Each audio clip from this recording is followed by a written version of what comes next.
Hi, Those Happy Places listeners. Before we get to the episode, we wanted to take a moment to address the June 24th Supreme Court decision to overturn Roe v. Wade.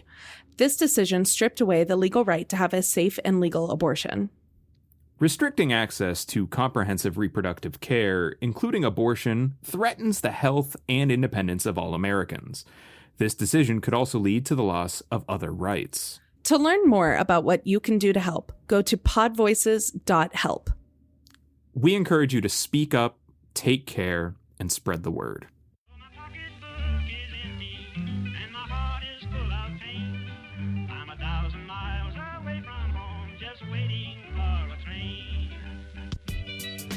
Welcome back to Theme Parks 100, a summer school series all about the basics of theme parks from your friends at Those Happy Places.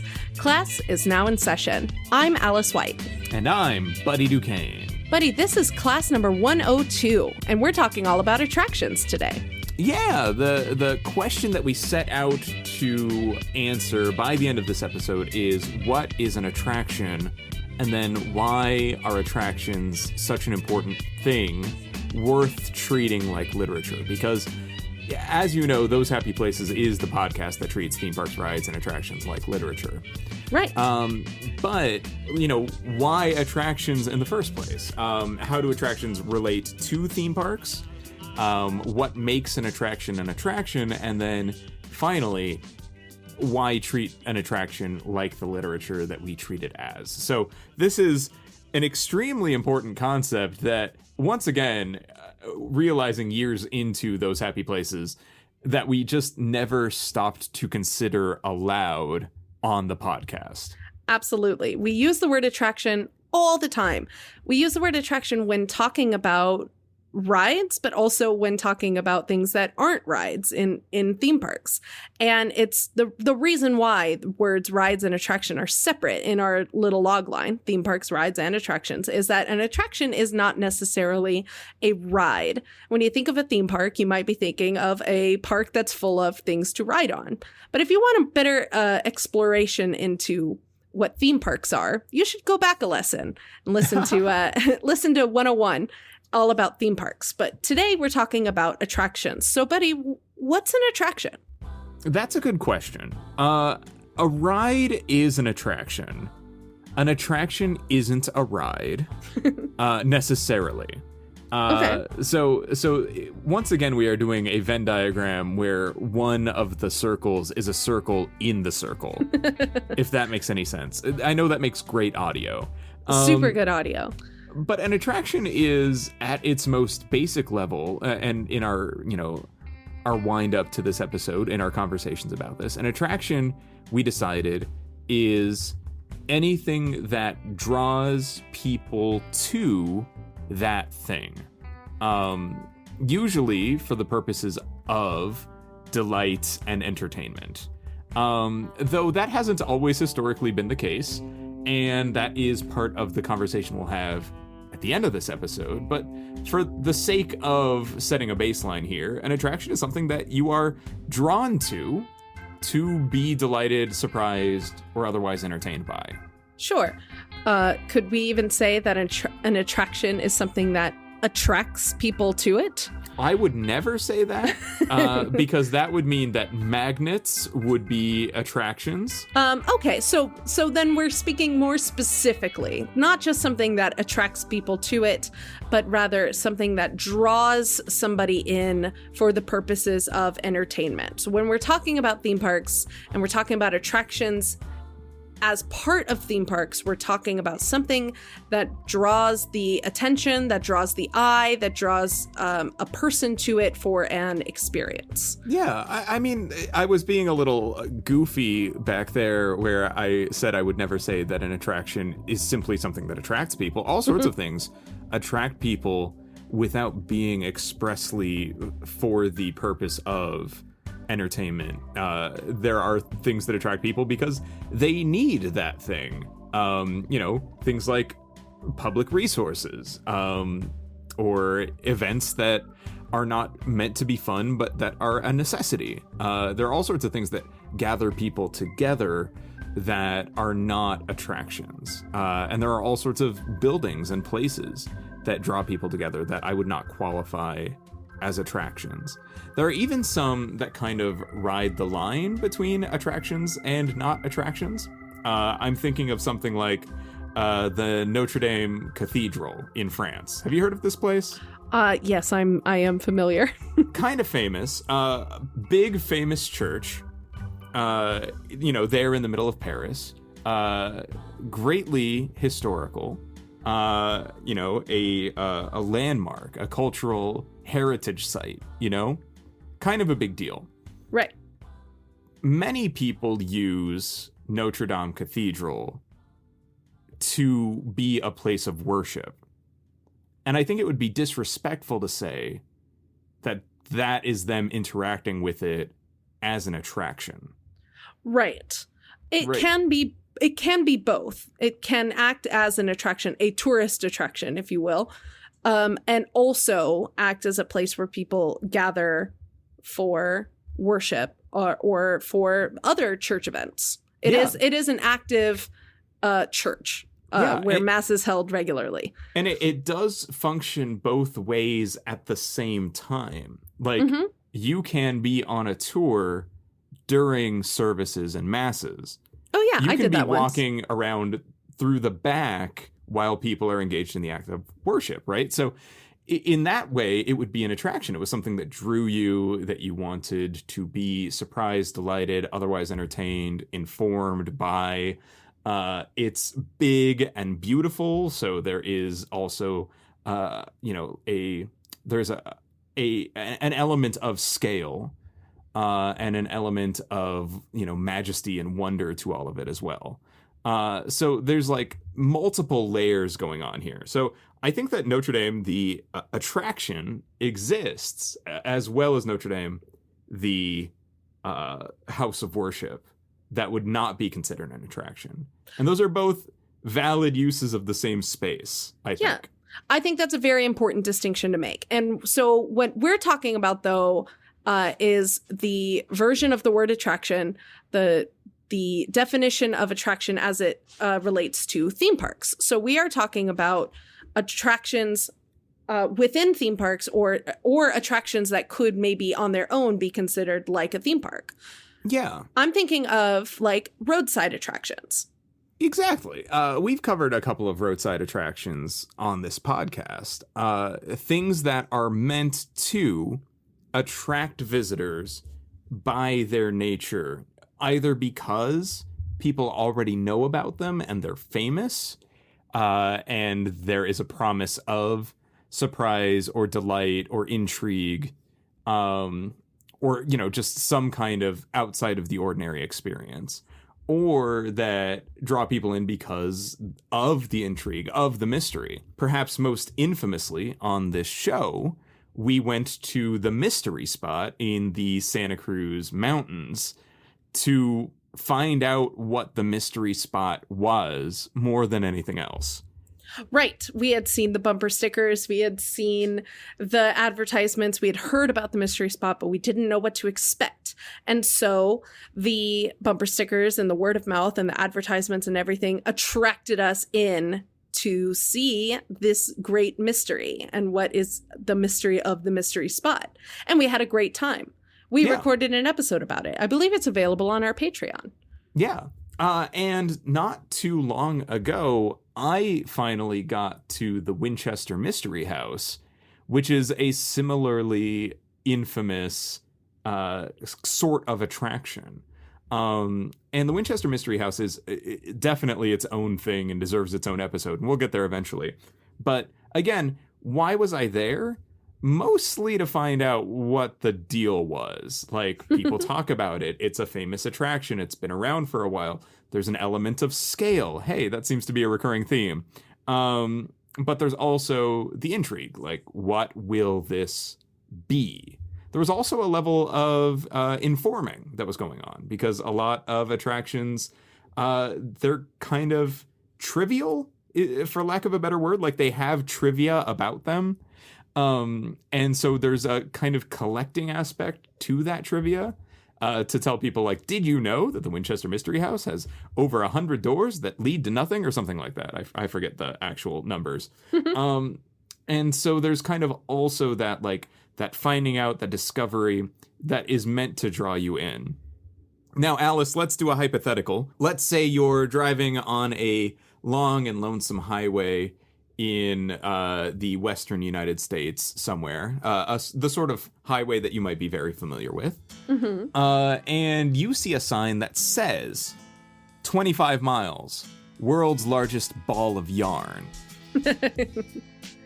We agree that that is, at its core, one of the most like primeval attraction types in the United States, right? Right. It is absolutely a total classic. World's largest blank. World's largest thermometer, I think you pass on your way from LA to Vegas. That's true, yeah, out in Death Valley, California. And a place that is so hot they called it Death Valley. Something like that. World's largest blank as like a roadside attraction in the United States is an absolute classic. Hypothetically, I'm driving down this road. I've got time. I'm going to the world's largest ball of yarn. Absolutely. Yeah. Every time. It will absolutely pull me in. It will attract me to it. And I agree with you. I never asked you the hypothetical question. I'm glad you got there. Yes. Would you go to the world's largest ball of yarn? I knew where you were going. Yes, of course I would go. What are the reasons for the world's largest ball of yarn? Like, why do that as a visitor, but then also like as a society, why do a world's largest ball of yarn? I mean, I think the answer is pretty simple. I think the answer is entertainment. Why not? Why not look at something that's set a world record? Why not be entertained by viewing a huge ball of yarn, even if it ends up being, not as exciting as you want it to be? It's not a thrill ride. It's not a theme park. It is an attraction, and to do something like that, to pull people in, to say, hey, come look at this thing I made, come see this, great accomplishment of art that we've had fun putting together. I think it's like a really basic human experience, almost, just to say, look at what we've done. Maybe even pay me to come look at what I've done. It seems really universal. Yeah. And I think it's truly just, other than, there is the pay me and come see what I've done is pretty universal also. Yeah, you want to get paid for the work you've put in, right? But I think at its core, it's about entertaining people. Yeah, there's probably not a ton of money to be made in making the world's largest ball of yarn and putting it in the middle of a highway somewhere. Yeah. Money, sure, but good money, I don't think that's the number one an I think it's about providing entertainment to people and doing something fun.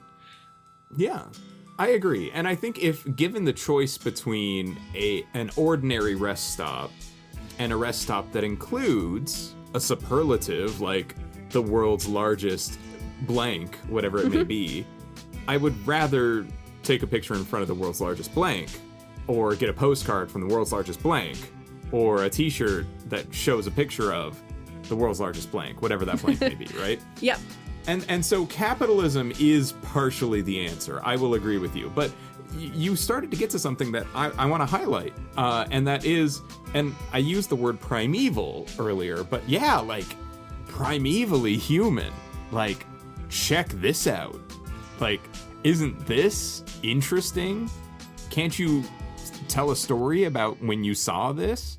Wouldn't you like to see this and tell other people about it, and then maybe they come and see this, and don't you wish you made something like this? Isn't this thing that I made worthwhile? Isn't it great? Aren't we all great? We're humans.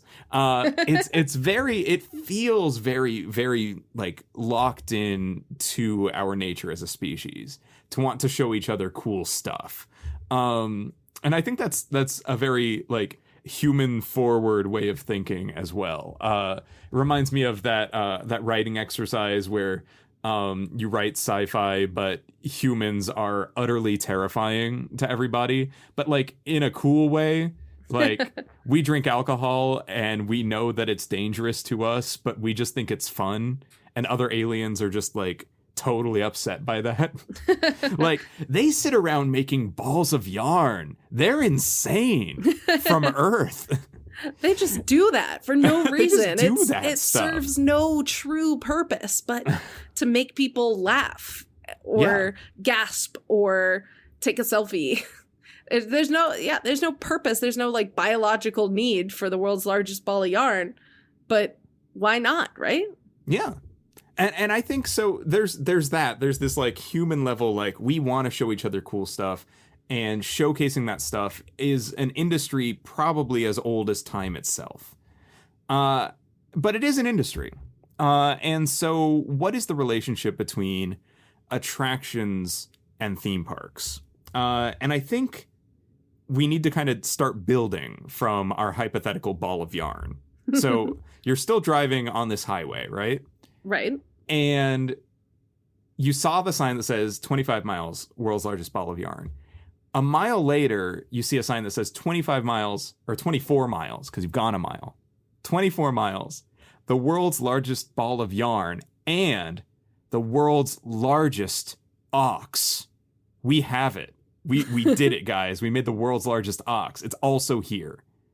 Now you're definitely stopping, right? Like, wait, they bred a giant ox here in the middle of the American Bunyan? West. This is a Paul Bunyan. It is a Paul Bunyan reference. I got Paul Bunyan on the brain because, speaking of roadside attractions, a friend of mine was just in the Midwest, and he went and saw the world's largest statue of Paul Bunyan and his blue ox Babe. Of course. Like, I just think that's very cool. Okay, so I'm jealous, is what I'm saying. So they've got the world's largest ox here. Let's say you drive another mile and it says 23 miles, world's largest ball of yarn, world's largest ox, and a tree that is 500 years old.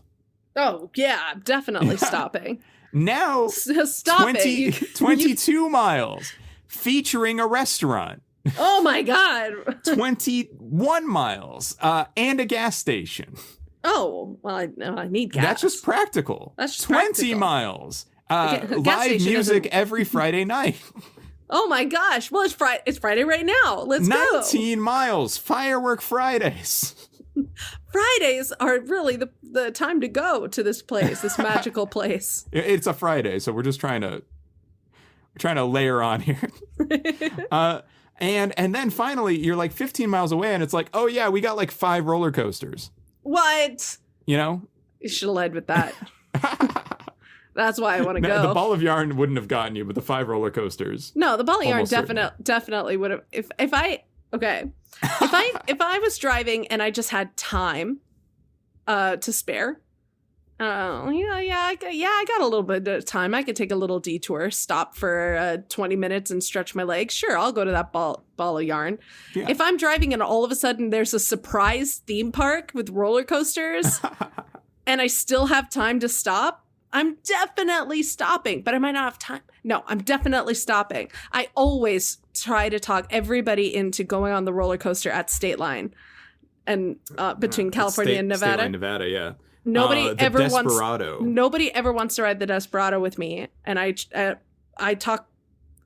I've been on it once. I've managed to talk one person into going on the Desperado with me. So I have some bad news. Oh, no. The Desperado is currently totally defunct. Oh, no. And there are no plans to reopen. No, I'm glad I got to ride it before it closed. Your level of despair speaks to an upgrade to the thesis here, which is, in this hypothetical, at some point, you're not driving past it.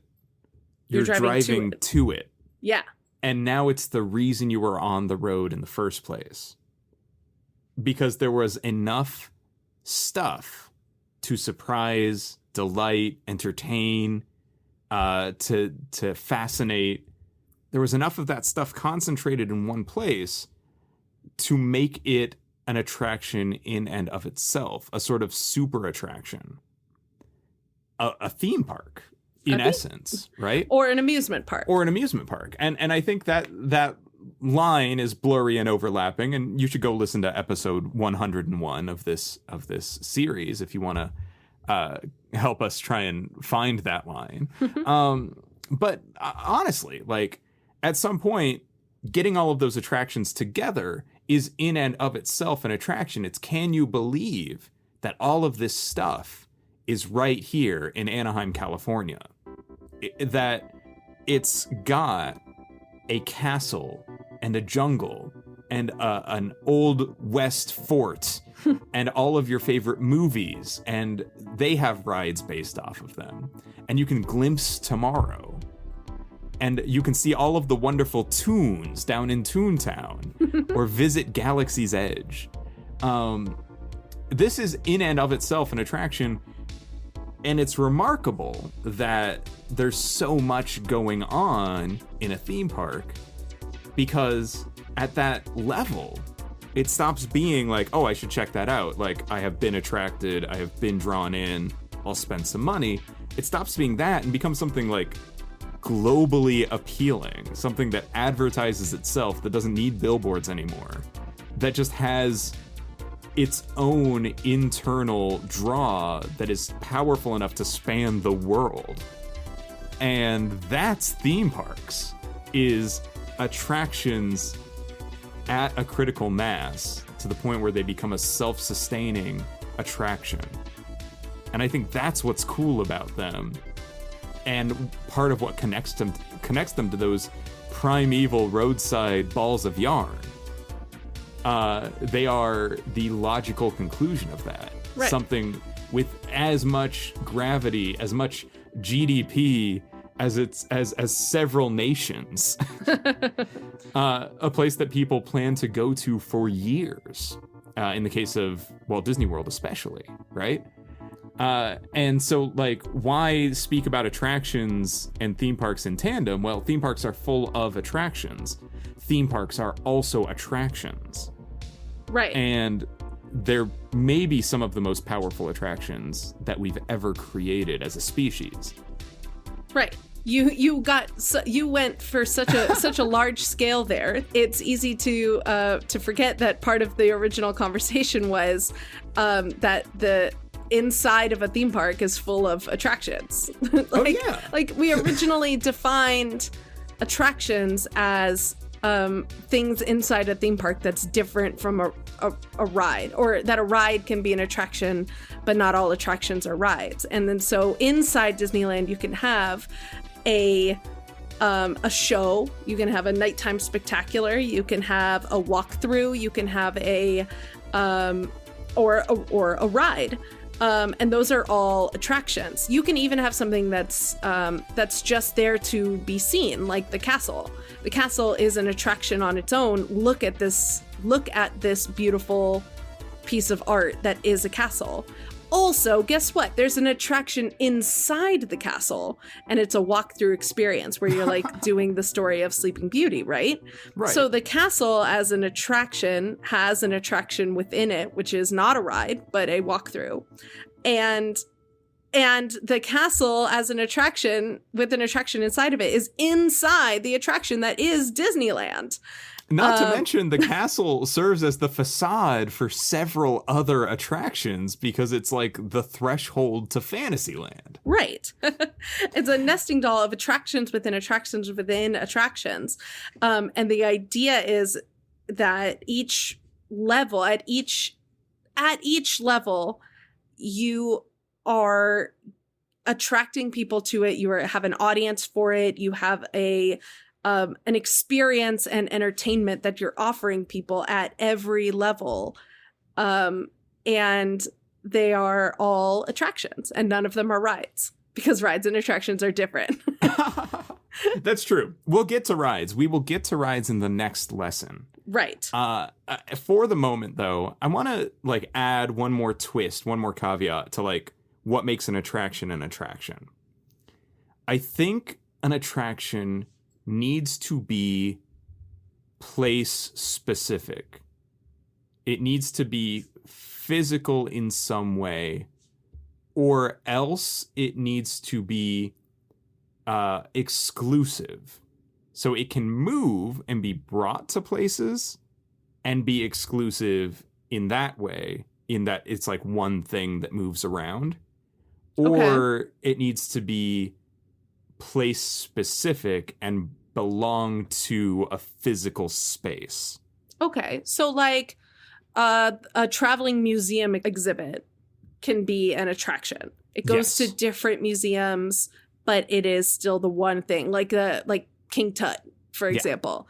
They bring King Tut and all of his beautiful stuff from his tomb and bring it to different museums and set it up, and that's an attraction now to that museum. Or the museum itself can be an attraction. It's in one place. It's specific to the area, what's already there, what's already inside, and it's a specific experience, and that's the attraction. Yeah, I mean, what I'm trying to avoid is an attraction is a movie. I mean, like, a movie can be an attraction if the movie is rare or plays rarely, or perhaps it's it's like a replay of a classic film. Or maybe there's something about watching this version of the movie. Maybe there's like an orchestra playing along with it. And for me, those make those things more of an attraction. But like a DVD copy of that movie, the DVD is not an attraction. You know what I mean? Like there is a difference. And I think there's something to be said for why we're like focused on attractions as a distinct art form, because they like take up space and they're like unique, and even if there are copies of them around the world, they have like little different idiosyncrasies based on the cultural needs of the place, like the difference between the Haunted Mansion and the Phantom Manor and Mystic Manor, not to mention the differences between the two haunted mansions on both coasts of the United States. And those are fun to inspect. So just because there are like multiple haunted mansions, each haunted mansion or haunted mansion type attraction is place specific, at least. Like this is the haunted mansion. Conversely, if you go to like a county fair or some other kind of traveling amusement park, there might be a haunted attraction at that. Usually they're really small and pretty cheap. But that's still an attraction, I think, because it's at least like limited time, exclusive, and there's that scale and wonder and intrigue that I think elevates it to the level of being an attraction. So it's hard to set like concrete boundaries and rules about what is an attraction, what is not an attraction. But I want to say that like exclusivity is part of the appeal at the very least. It's sure. That hurry, hurry, hurry kind of feeling. Yes. Come this way, step right up. Once in a lifetime experience. See the thing that has never been seen. Do the thing that has never been done. Hurry, hurry, hurry. Only limited time. Or only 500 people today. Right? Right. Be one of the ones who did. And that, I think, is part of it. Because as much as there are several Blue Man groups nationwide and globally, the Blue Men are still something of an oddity and an attraction, right? Sure. An experience that you can only get at the places that it is offered. And usually, in my experience, if you want to see the Blue Man group, you can't get tickets tonight because there's a certain amount of exclusivity to that. There's only so many people who can be there in that theater that night, that one time, to see it. And I think that makes things like Broadway an attraction, right? Right. The shows may play elsewhere, but if you're on Broadway, Broadway is an attraction, and each of the shows on it are attractions because there's something about the place that makes it exclusive, that makes it the biggest and the brightest and the best. Sure, I agree. So I hope that expands the definition a little bit. We're not just talking about balls of yarn here. It's things that draw people together.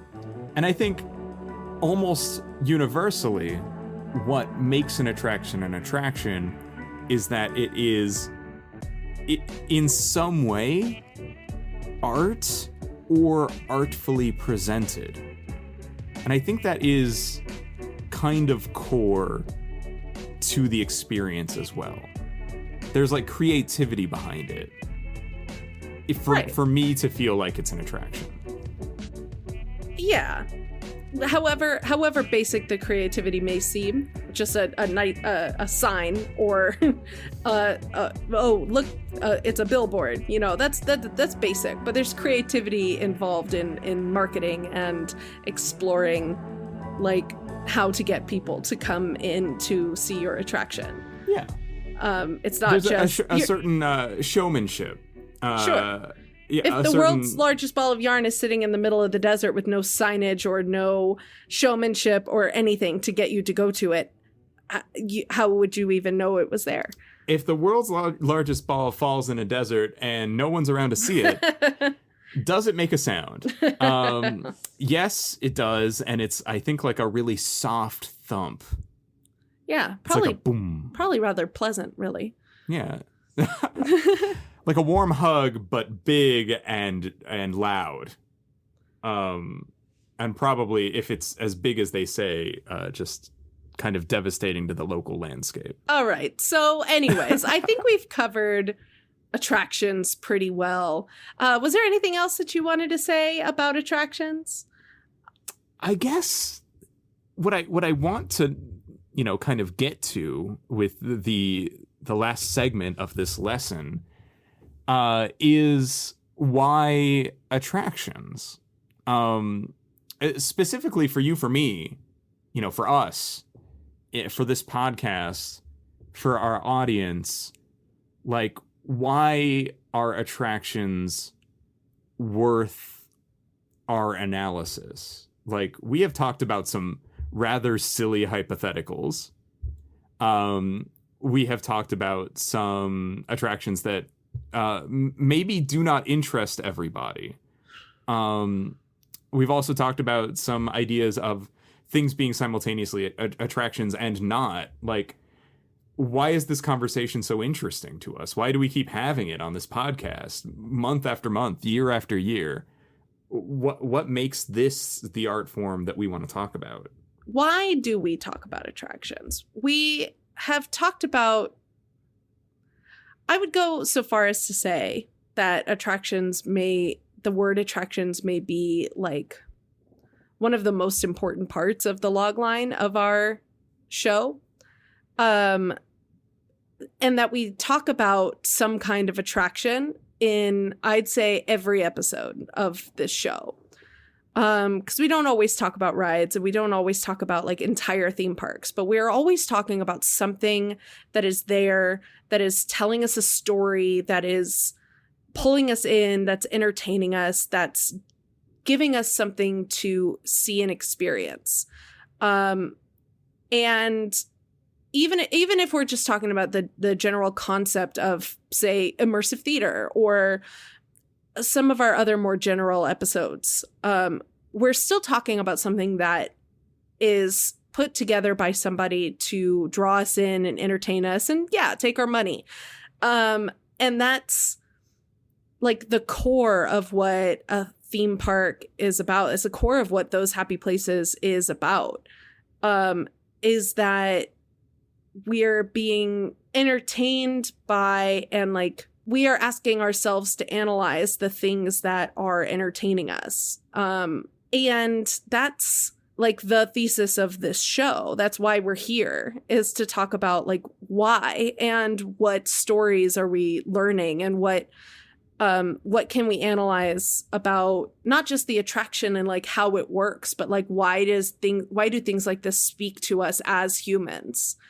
And I think that's really important, and like the reason why we wanted to make this show in the first place, right? Yeah. I mean, like, I think you and I realize from our time growing up around some of these premier global attractions, not the least of which was the Disneyland Resort, right? Sure. From our perspective, we kind of intrinsically understood that these places have their own cultural impact, and I think that's really like obvious. Like, Disneyland has a cultural impact because it's a theme park that kind of began theme parks, for lack of a better originating point. But also it like has its own culture and like mini cultures within that culture. It has its own role as a community space. It has its own role as a global destination. It has its own role as an entertainment capital. It has its own role as a corporate retreat. I mean, like, this is a place that serves dozens, if not hundreds, of purposes on a daily basis for people. Some of which are very personal, like the anecdote that I told in episode 1 of this very podcast, where I saw somebody make a wish at Snow White's wishing well, and truly, even though nobody was with them taking a picture or anything, like truly wished. Like, you can have that level of personal experience, or it can be a place where you remember some kind of like grand memory that like is about you and your family on this big trip. Or it can be someplace that you got dragged into for work, or someplace that you worked for years. And all of these things matter and are valid. It kind of reminds me of Notre Dame Cathedral. Not as drastic in the differences of the purposes that it can serve. It's not like people are going there to worship and also to spend money and tour. Not exactly, anyways. But there are layers and levels of culture and cultural interaction that are happening. And so from your ball of yarn to your Disneyland Resort, there's a lineage, and there's also a connection, and there's also a cultural importance. These are places that contain some of the greatest works of art, not just of the last century, but the current one. And I think to say that they are just places where amusements exist is to erase that, and to not give them the literature treatment, literature being the art form that is most historically overthought. To not give them the literature treatment is a disservice to what they represent. And what they represent is decades of artists and artisans and technicians creating experiences and serving various purposes for countless people for decades. And I think that attractions mean something. And I think that attractions being condensed and combined and brought together into these critical mass theme park areas means something about us as a society, as people, as a species. And I think we've also explored in this podcast that because attractions are collective in their experiences, and because they last for decades, and because they are part of the places that they inhabit, we've also found out that attractions can have long histories, and that those histories are not always the most positive things. I'm thinking of, like, for example, the Jungle Cruise and its harmful depictions of native peoples. And I'm thinking about how the Jungle Cruise eventually had to change to lessen the negative impacts of itself, despite still being a global thing that people would come from around the world to experience. I'm thinking of the upcoming retheming of Splash Mountain and how that is so overdue, and how its retheming will be so meaningful for so many people. And I'm saying to myself, there's no way that level of technical skill first to retheme the thing and turn it into something new, artistic scale to make those choices, and then also that level of like just adaptation and wherewithal and impact that's going to have. And how could you not treat that like a literary moment, a movement in literature, a thing that means things enough to people that they said, wait a minute, we need to change this to save it. We need to keep its bones and put something new on it so that it can continue to exist and stop hurting people in the ways that it does, because not from physical pain, but from like cultural pain. That's incredible that like that exists and is just taken for granted. This is a conversation that is worth having every week on wherever podcasts are sold. This is a conversation worth having. And I think that Those Happy Places as a podcast exists to make good on that concept that attractions are specific or limited, but also huge draws and meaningful. And if we can analyze them the way that we would, read them the way that we would a book, and find the meaning between the lines, we can have better attractions in the future and better understand the attractions we have now. And I think that's what it's all about. I mean, that's why we read books in the first place. To understand stories of people of the past, to have better stories in the future, and to better understand the stories around us right now. And if that's not a thesis statement for a podcast, I don't know what is. Yeah. And so hopefully by kind of breaking down what an attraction is and what it means, clarifies that purpose a little bit for you, for me, for us, but also for the audience. Well, buddy, I think you've nailed it. You've left me without anything else to say on the subject, which means I think we have, I think we've defined attractions appropriately to end the lesson. So if we're going to end this lesson and prepare for next week, it's time to assign some homework. Homework? Some homework. For this online class that you attend by listening to podcast episodes? Yeah, absolutely. And the homework is, we want to hear from you, the listener, about this episode. What do you think about attractions? Did we find the right definition for it? Did we miss something that you think is important to think about? Did we overthink and over-prepare for this lesson? Are we overthinking what attractions are? Come tell us. And you can submit your assignments on the internet. Oh, the internet. Yes. Make sure that you make one discussion question and that you respond to 2 discussion questions on our Twitters. You can find the show's Twitter at Happy Places Pod. And you can find me on Twitter at Buddy_Duquesne. Duquesne is spelled DUQUESNE. And you can find me on Twitter, Instagram, and on TikTok at Alice White THP for Those Happy Places.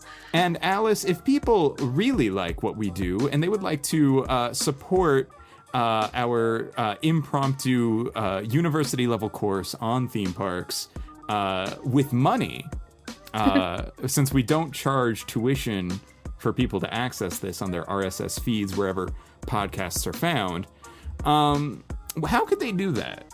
Well, they can do that very easily by going to patreon.com/thosehappyplaces.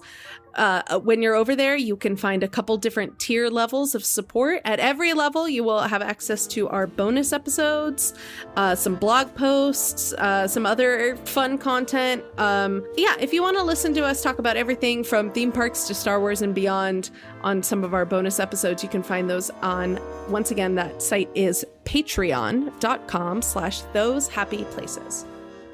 Now, Alice, I think I'm going to add some music to this episode. And where would you have gotten such music? Well, some of the music is Those Happy Places classics, and all of that music comes to us from Kevin MacLeod. His website is incompetech.com.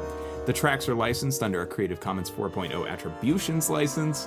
All of the information about that is in the show notes. Some of the other music for this miniseries, including the theme song, Waitin' on a Train, is by Halizna CC0, which stands for Creative Commons Zero, which is a cool name. That means that I don't actually need to credit this person to use their music on the show. That's how Creative Commons Zero licenses work, but we do anyways because we're cool.